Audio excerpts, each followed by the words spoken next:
So I know what you're thinking, Tyrant, this is a Halo channel. What are you doing reviewing a Pokemon game? Well, guess what? Tyrant's got to catch them all too, mother.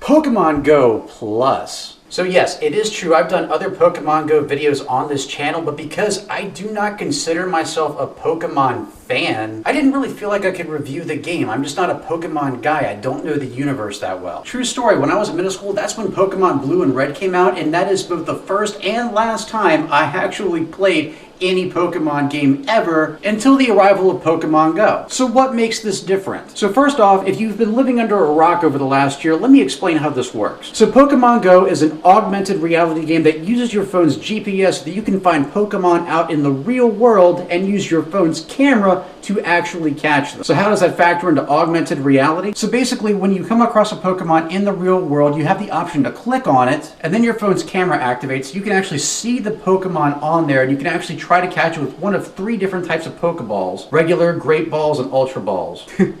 Great Balls. And what makes it augmented reality is that if you actually try to move your phone away from the Pokemon, it'll stay in its location. It will not follow your phone. So it's like the Pokemon is actually there in the real world with you. And it really does utilize real world settings. It actually puts up real world locations and makes them what they call Pokestops. And Pokestops are places where you can go to actually get more items like Pokeballs or potions or even eggs that you can hatch. And the egg thing's pretty cool too. Basically, it measures how much you walk, and the further you walk, the closer it is to hatching. Some eggs are only 2 kilometers, some are 10. But this game encourages you to get out into the real world and interact with other people and things. You wouldn't normally think that would be a concept that would go too well with video games, but somehow Niantic and Pokemon Go really managed to pull this off. You can even pick your own team in terms of whether you want to be blue, red, or yellow. I know they have names, but I'm not really sure what they are off the top of their head. Just blue happens to be my favorite color, so that's the team I picked. And you use that team dynamic to actually go to gyms, which are again real life world locations, and you can battle to claim the gym for your team. So not only does it encourage you to go out into the real world and find Pokemon, but it actually encourages you to interact with other players as well. Not as much as it could be, because you can't battle them like you could in the other games, but I have a feeling something like that will be coming sometime in the future. And to make things even better, last month they released 80 new Pokemon, so now you have Gen 1 and Gen 2 ones to go out there and catch. So there is definitely a lot of fun to be had with this game, especially since it's a free app for both iOS and Android. So now you're probably wondering, where does Pokemon Go Plus come in? And some of you might not even be familiar with the concept at all. Because let's face it, before Christmas of last year, if you wanted to buy one, you'd be paying hundreds of dollars for it. Now it's become a lot more affordable because it's easier to get. Stores now have them in stock. They're not regular things that you can find at any GameStop, but select ones do have it, and you can usually find them in stock. Now the price of this little thing right here is $35, which may seem like a lot considering the program itself is free, and whether or not you think this is something that will benefit you or enhance your experience really does depend on how often you play the game. So first of all, with the app running in the background on your phone, you attach this to your wrist or whatever you want to. Don't get too creative with that. And instead of having to look down at your phone every time you come across a Pokemon or a Pokestop, basically this little thing lights up right here and allows you to automatically catch them. So let me explain this in a little bit more detail. Whenever a Pokemon comes around and you've got this thing on, it'll vibrate,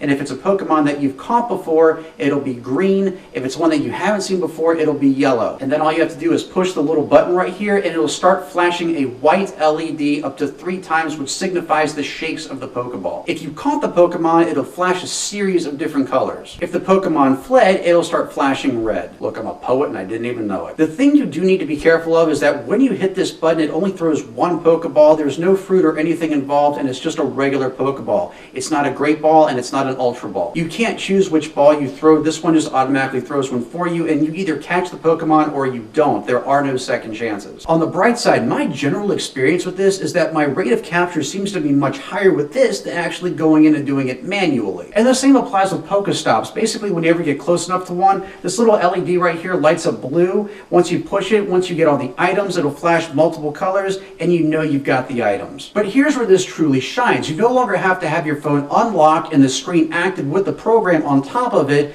to actually catch Pokemon or to track your steps. You can keep your phone locked at all times and your screen off, and it'll still keep track of your steps, and you can still catch Pokemon and gather items from Pokestops. And to me, that in and of itself is absolutely huge, because prior to this, one of my biggest gripes about the game itself is that you always had to have your phone unlocked, on, and the game running, which drained the hell out of your battery. Now you don't have to worry about that anymore, nor do you have to constantly look down at your phone to catch Pokemon while possibly running into traffic. If I had one gripe about this, is that when you come across a Pokemon, you really have no way of knowing what Pokemon you found. Yes, you can go back later and see which ones you caught, but you can't really see the ones that you missed. And the notifications that get sent to your phone from Pokemon Go Plus, again, don't go into that kind of detail. They tell you whether you've caught one, or if one's fled, or if you got a Pokestop, but it does not give you any details. So in the future, if there was an updated version of this, I would really like to see some sort of LED screen that gave you more details. Yeah, obviously it would mean it would be more expensive, but that doesn't mean it has to replace the original one. It just could be like an upgrade, like a Pokemon Go Plus Ultimate. Again, great for those who are really, really dedicated. So at the end of the day, what is the value of this thing? Really, it depends on how much you play the game. The game has been out for almost a year now, and if you still play it on a regular basis, this is going to be something that seriously enhances your Pokemon Go experience. I paid $35 for this. It has been well worth it, and if for anything, just so that I can keep track of my steps every day. And I will say that Pokemon Go Plus is worth buying at full price. So Pokemon Go Plus, have you tried it yet? And if so, what do you think about it? Or what do you think about Pokemon Go in general now that it's been out for quite a while? Whatever your thoughts and opinions are, let me know in the comments below, or you can hit me up on both Facebook and Twitter. Links to my social media sites can be found in the description. And if you like this video, please be sure to share it with your friends and click that subscribe button for more video game related content every Monday, Wednesday, and Friday right here on MythicTyrant.com. I'll see you all right back here next time, and as always, I'm the Tyrant, signing off.